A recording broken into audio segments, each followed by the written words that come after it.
এর আগের দিনে আমরা ন্যারেশনের ক্লাসে ইম্পারেটিভ সেন্টেন্সেই অর্ডার, রিকোয়েস্ট বা কমান্ড ইত্যাদি কথাগুলো কিভাবে হবে সেগুলোকে আলোচনা করেছি। আজকের ক্লাসে ইম্পারেটিভ সেন্টেন্সেরই কিন্তু আরও একটা পার্ট আছে, সেটা নিয়ে কিন্তু আলোচনা করা হবে। আজকে লেট এই কথাটা, এটা কিন্তু একটা খুব ইম্পর্ট্যান্ট জিনিস। এই যে লেট কথাটা বাক্যে যদি থাকে তাহলে ন্যারেশনে কিভাবে চেঞ্জ করতে হবে, এই জিনিসটা নিয়ে ইম্পারেটিভ সেন্টেন্সের আজকের ক্লাসে আলোচনা হবে। খুব ইম্পর্ট্যান্ট এই আলোচনাটা, তাই প্রত্যেককে বলবো যে ভিডিওটা প্রথম থেকে শেষ অবধি যেন দেখে, প্রত্যেকে পুরো লেট এই কথাটার ডাইরেক্ট থেকে ইনডাইরেক্ট করার সময় বোঝার জন্য।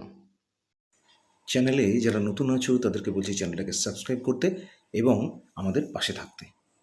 দেখো, একটা কথা মাথায় রাখতে হবে আমাদেরকে, লেট দিয়ে কথাটা কিন্তু দুরকমভাবে হতে পারে। একটা প্রস্তাবও বোঝাতে পারে, মানে বন্ধু বন্ধুকে প্রপোজ করছে, প্রস্তাব করছে, যেমন চলো কোথাও বেরিয়ে আসি, এরকমও হতে পারে। আবার লেট দিয়ে কেউ কাউকে অনুমতিও চাইতে পারে, যেমন আবার ছাত্র শিক্ষককেও রিকোয়েস্ট করতে পারে লেট কথাটা দিয়ে, যেমন sir let me do the sum, আমাকে অঙ্কটা করতে দিন, এই ধরনের জিনিসগুলো। তাহলে একটা লেট দিয়ে প্রস্তাব করা বোঝাচ্ছে, যেটা বন্ধু বন্ধুকে হয়, আর একটা লেট দিয়ে ছোটরা বড়দেরকে, মানে সিনিয়রদেরকে অনুমতি চাইতে পারে কোনো জিনিসের। এই দুরকমভাবেই ব্যবহার করা হয়। দেখো, এবার আমাদের নিয়মগুলো দেখতে হবে। দেখো, লেট কথাটা দিয়ে প্রস্তাব বোঝাতে পারে অথবা অনুমতি বোঝাতে পারে। যদি লেট কথাটা দিয়ে প্রস্তাব বোঝায় তাহলে ইনডাইরেক্ট করার সময় প্রপোজ অথবা সাজেস্ট কথাটা ব্যবহার করতে হবে, এবং বাক্যে দ্যাটও ব্যবহার করতে হবে, এবং একটা শুড ব্যবহার করতে হবে। এই তিনটি জিনিস মনে রাখতে হবে আমাদের। একটা হচ্ছে প্রপোজ অথবা সাজেস্ট ব্যবহার করতে হবে ডাইরেক্ট থেকে ইনডাইরেক্ট করার সময়, আরেকটা হচ্ছে একটা দ্যাট কথাটা ব্যবহার করতে হবে, এখানেও দ্যাট ব্যবহার হবে, আরেকটা হচ্ছে শুড কথাটা ব্যবহার হবে। এবার এক্সাম্পল দিয়ে তোমরা ব্যাপারটাকে আরও পরিষ্কারভাবে বুঝে নিতে পারবে। দেখো, তোমরা এই এক্সাম্পলটা দেখো, Rita said to me let us do a picnic. Rita আমাকে বলল let us do a picnic, চলো একটা পিকনিক করা যাক।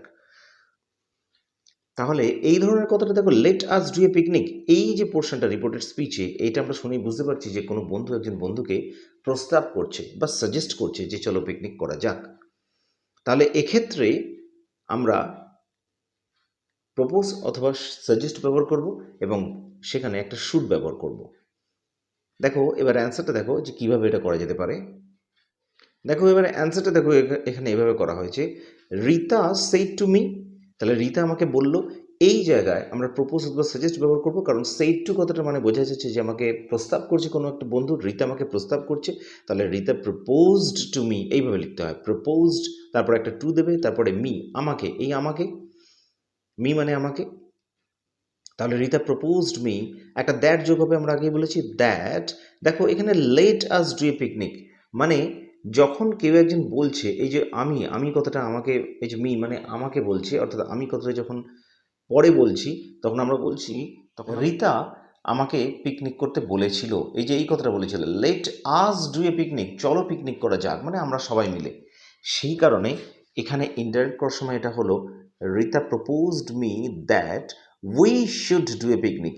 এই যে লেট আস, এই যে আস কথাটা আছে আমাদেরকে, এই আস কথাটার জন্য কিন্তু এখানে উই হলো, কারণ এখানে আমরা সকলকে, আমাদের সকলকে রিতা প্রস্তাব করেছিল যে একটা পিকনিক করার। তাহলে Rita proposed to me, Rita আমাকে প্রস্তাব করেছিল দ্যাট, যে we should do a picnic, একটা শুড হয় আমরা জানি এখানে এই ধরনের সেন্টেন্স করতে, প্রপোজ অথবা সাজেস্ট বসলে একটা শুড হবে, that we should do a picnic, মানে আমাদের একটা পিকনিক করার জন্য সে প্রস্তাব করেছিল, রিতা প্রস্তাব করেছিল। এভাবেই এটার অর্থ প্রকাশ পাচ্ছে। এরপর একটা নিয়ম আছে, দেখো, যদি লেট কথাটা দিয়ে প্রস্তাব না বোঝায় এবং এখানে একটা অনুমতি বা এ ধরনের কিছু বোঝায়, তাহলে ইনডাইরেক্ট করার সময় রিকোয়েস্ট, উইশ, এটসেট্রা এবং একটা মাইট অথবা মাইট বি অ্যালাউড কথাটা ব্যবহার করতে হবে। আচ্ছা, সময় বুঝে এখানে উইশও আমরা ব্যবহার করতে পারি, এগুলো ব্যবহার করতে হবে জায়গা বুঝে। একটা টুও ব্যবহার করা যেতে পারে বাক্য অনুযায়ী, টুও ব্যবহার করা যেতে পারে যেরকম বাক্যে যেরকম সিচুয়েশন বোঝাচ্ছে সেই অনুযায়ী। তাহলে আমরা দেখলাম যে এর আগে প্রস্তাব দ্বারা বন্ধু বন্ধুকে প্রস্তাব করছিল, সুতরাং সেক্ষেত্রে সাজেস্ট অথবা প্রপোজ হবে এবং একটা শুড ব্যবহার হবে। কিন্তু এক্ষেত্রে দেখো, এক্ষেত্রে লেট দিয়ে যদি ছোটরা বড়দেরকে কোনো রিকোয়েস্ট করে বা অনুমতি বোঝায় এই ধরনের, তাহলে কিন্তু এই মাইট বি অ্যালাউড, তোমরা মাইট বি অ্যালাউড এই কথাটা মনে রাখো, মাইট বি অ্যালাউড এই কথাটা ব্যবহার করে তারপরে টু দিয়ে জুড়তে হবে। অথবা কোনো কোনো ক্ষেত্রে উইশও ব্যবহার করা যেতে পারে, সেটা সিচুয়েশন অনুযায়ী, কিন্তু সব সেন্টেন্সে একেবারেই নয়। এই উইশ কথাটা ব্যবহার করা যেতে পারে, আমি এক্সাম্পলে পরে বুঝিয়ে দিচ্ছি।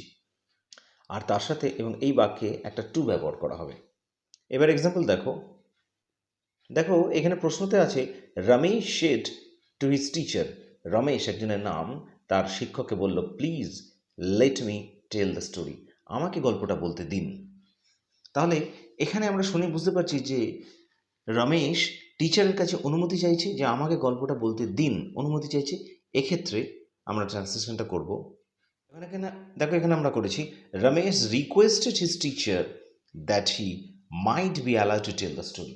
ঠিক এর আগে যে নিয়মটা বললাম, দেখো এখানে আমরা বুঝতে পারছি Ramesh shed to his teacher মানে কোনো কিছু গল্পটা বলতে দিন, এখানে কথাটা বলা মানেই কিন্তু একটা একটা রিকোয়েস্ট করা। তাহলে রমেশ রিকোয়েস্টেড হিজ টিচার, আমরা এইখান থেকে এটা বুঝে নিলাম যে সেড টুটা রিকোয়েস্টে পরিণত করা যাবে। তাহলে রমেশ রিকোয়েস্টেড হিজ টিচার, তারপরে দেখো দ্যাট কথাটা লেখা হয়েছে, that he might be allowed to tell the story, যে এই ব্যাপারে সে রমেশ তার টিচারকে রিকোয়েস্ট করলো যে তাকে বলতে দেওয়া হোক গল্পটা। দেখো এখানে please let me tell the story আছে, যে প্লিজ লেট মি এই কথাটা যে আছে সেইটার জন্য কিন্তু এখানে দেখো that he might be allowed, মানে এই যে লেট মি দ্বারা কথাটা এখানে দেখো জাস্ট রিকোয়েস্ট বোঝাচ্ছে যে আমাকে করতে দিন, আমাকে বলতে দিন, এই ধরনের কথা বোঝাচ্ছে বলে এখানে মাইট বি অ্যালাউড কথাটা ব্যবহার করা হবে, প্রপোজ বা সাজেস্ট না ব্যবহার করে। ফর এক্সাম্পলটা দেখো, my brother said to his teacher, আমার ভাই আমার শিক্ষককে বলল let me go outside once, আমাকে একবার বাইরে যেতে দিন। এটাও কিন্তু একই ধরনের সেন্টেন্স, ঠিক আগে যেরকম হলো যে লেট মি গো আউটসাইড এই কথাটার দ্বারা কিন্তু একটা অনুমতি বোঝাচ্ছে, আমাকে বাইরে যেতে দিন, এখানে কিন্তু কোনো প্রপোজ করা বা কোনো প্রস্তাব করা বোঝাচ্ছে না। তাই এই সেন্টেন্সটা এইভাবে হবে। দেখো এখানে অ্যান্সারটা হয়েছে my brother said to his teacher আছে, তাহলে এখানে বলা হলো my brother requested his teacher let me go outside once, এখানে এটা এইভাবে করা হলো that he might be allowed to go outside once. এই যে কথাটা, এই কথাটার অর্থ কিন্তু এখানে একই রকম, একই প্রকাশ পেল, that he might be allowed to go outside once, তাকে বাইরে যেতে দেওয়া হোক একবারের জন্য। তারপরে দেখো উদাহরণ দেখো, Ram said let me have some tea, Ram বলল যে কিছুটা চা আমি পেতে পারি বা কিছুটা চা খেতে দাও। এখানে কিন্তু দেখো লেট মি হ্যাভ সাম টি, এখানে চা খেতে চাইছে বা চা খাবার ইচ্ছা প্রকাশ করছে, সুতরাং এখানে কিন্তু এটা অনুমতিও নয় আবার প্রস্তাবও নয়। তাই এটাকে এভাবে আমরা করব। দেখো অ্যান্সারটা আমরা লিখেছি রমেশ সেইড, এখানে যেহেতু আছে এখানে আমরা লিখলাম রমেশ উইশড, মানে রমেশ ইচ্ছা প্রকাশ করেছিল দ্যাট যে হি মাইট হ্যাভ সাম টি, সে কিছুটা চা পেতে পারে বা সে কিছুটা চা পেতে আগ্রহী ছিল।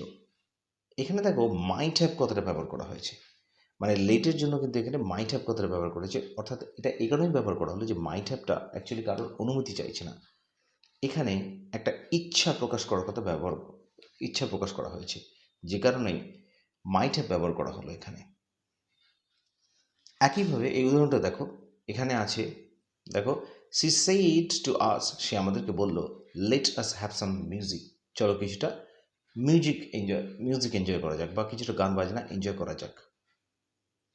তাহলে এর উত্তরটা হবে, দেখো উত্তরটা এভাবে লেখা হয়েছে সি সেইড টু আস, তাহলে শি প্রপোজড অথবা সাজেস্টেড টু আস, সে আমাদেরকে প্রস্তাব করলো। দেখো এখানে আছে let us have some music, চলো কিছুটা মিউজিক এনজয় করা যায়। তাহলে এখানে আমরা লিখব to she proposed or suggested to us that we should have some music. এখানে উইটা কেন হলো, দেখো লেট আস আছে, সি সেইড টু আস আমাদেরকে বললো চলো মিউজিক এনজয় করা যাক, সেই হেতু এখানে এই আস দেখে এখানে উই ব্যবহার করা হলো। এরপরে আরো একটা নিয়ম আছে দেখে নাও, মাস্ট, উড, কুড ইত্যাদি ওয়ার্ডসগুলো সচরাচর ডাইরেক্ট থেকে ইনডাইরেক্ট করার সময় কোনো পরিবর্তন হবে না। দেখো এখানে এক্সাম্পলটা দেখো, একটা এক্সাম্পল এখানে দেওয়া রয়েছে, my teacher said to me, আমার শিক্ষক আমাকে বলল, you must leave the class, তুমি অবশ্যই ক্লাস ছেড়ে চলে যাবে। দেখো এখানে you must leave the class বলেছে, এখানে কিন্তু কোনো রিকোয়েস্টও বোঝা নেই, আবার কোনো আদেশও কিন্তু বোঝাচ্ছে না।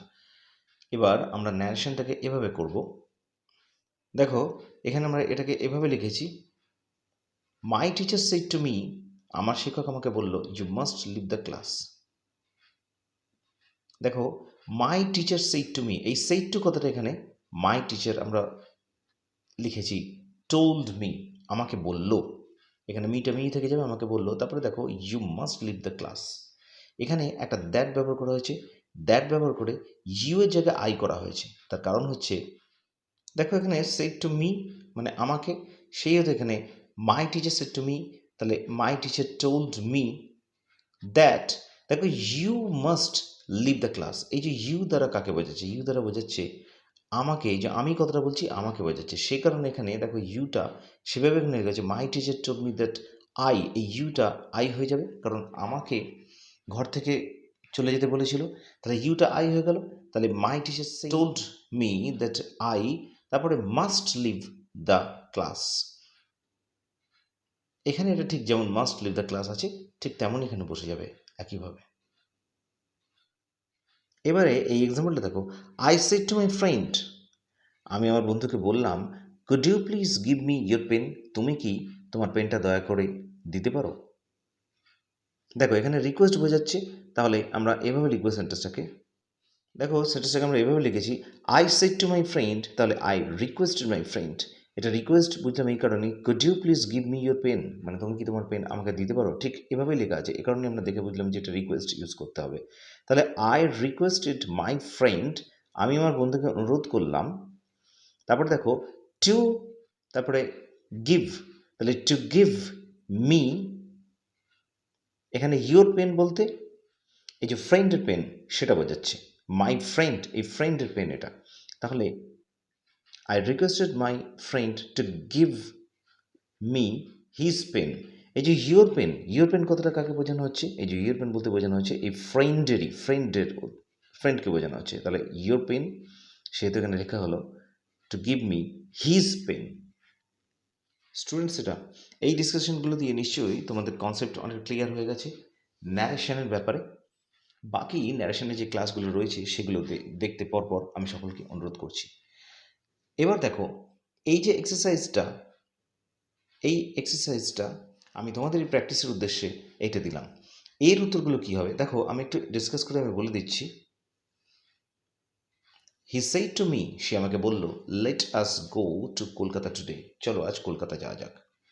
Number 2, he said to his teacher, সে তার শিক্ষককে বলল, let me tell the answer, আমাকে প্রশ্নের উত্তরটা দিতে দিন, এখানে অনুমতি চাইছে। তারপরে থার্ডে দেখো, the teacher said let him do whatever he likes, শিক্ষকটা বলল যে তাকে যা খুশি করতে চায়, সে যা খুশি করতে চায়, যা কিছু করতে চায় তাকে করতে দাও। তো স্টুডেন্টসেরা এই কটা প্রশ্নের উত্তর আমি নেক্সট দিন অর্থাৎ সানডের যে ডিসক্রিপশন বক্সে আমি দিয়ে দেবো এই 3টে প্রশ্নের উত্তর। প্রত্যেকে রিকোয়েস্ট করছি যে এই 3টে প্রশ্নের উত্তর করে তোমরা আমাকে কমেন্টসে জানাতে পারো, উত্তর সানডের ডেসক্রিপশনে পেয়ে যাবে। সকলকে ধন্যবাদ জানাচ্ছি, আবার দেখা হচ্ছে নেক্সট ক্লাসে তোমাদেরই একটা পছন্দের ভিডিও নিয়ে।